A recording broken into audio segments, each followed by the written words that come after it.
The gunfight at the OK Corral wasn't some random explosion of violence. It was the inevitable climax of years of bad blood in Tombstone, Arizona territory.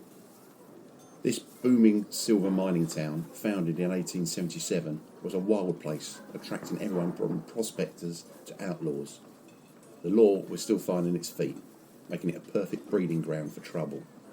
Two main groups dominated the scene. On one side you had the Earp brothers, Virgil, Wyatt and Morgan. They arrived in late 1879, taking on law enforcement roles in various business ventures. They saw themselves as bringing law and order to this unruly frontier, wanting Tombstone to become a respectable city. On the other side were the Cowboys, a loose gang of rural ranchers and outlaws, mainly the Clanton and McClory families. Figures like Ike and Billy Clanton and Frank and Tom McClory were involved in rustling and robberies. They hated the Earps, seeing them as outsiders trying to muscle in on their territory and their illicit gains. As historian Paula Mitchell Marks put it, the Cowboys resented the town-dwelling Earps and their efforts to bring law and order to the raw frontier, which meant an end to easy profits from rustling and smuggling. Tensions constantly flared. The Earps suspected the Cowboys of various crimes, while the Cowboys bristled at the Earps' authority.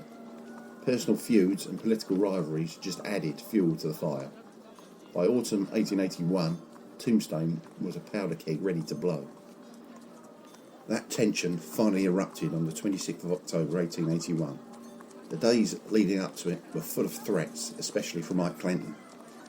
Virgil Earp, the town marshal, had been trying to disarm the Cowboys, enforcing a rule against carrying guns in town.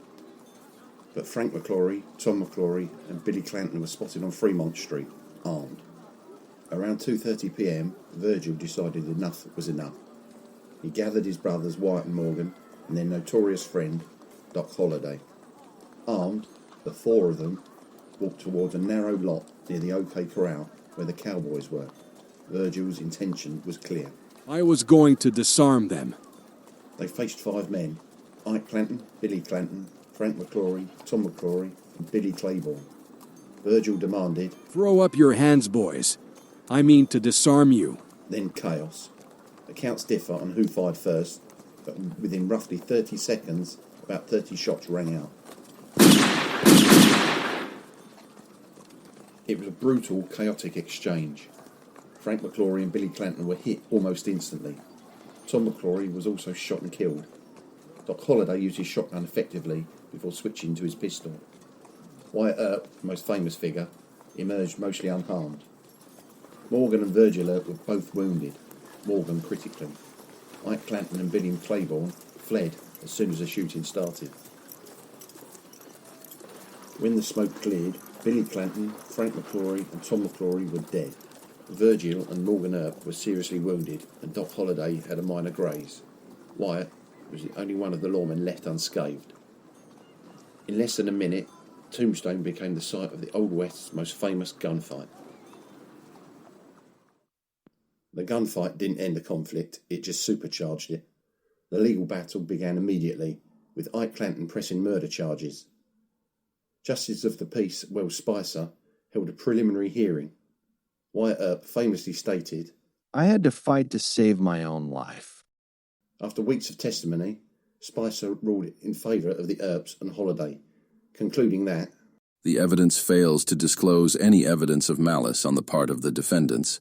They'd acted lawfully. But legal vindication meant nothing to the Cowboys. On the 28th of December 1881, Virgil Earp was ambushed and severely wounded, his left arm shattered. Then on the 18th of March 1882, Morgan Earp was assassinated, shot in the back while playing billiards. He died minutes later. These attacks broke Wyatt Earp. He abandoned the law and embarked on the Earp Vendetta ride. For almost a month, Wyatt, Doc Holliday and a small posse systematically hunted down and killed men they believed responsible, including Frank Stilwell. Wyatt Earp had become an avenging angel operating outside the law. The vendetta effectively ended the Earps' time in Arizona. Facing murder warrants, Wyatt, Doc and their allies fled, never to return.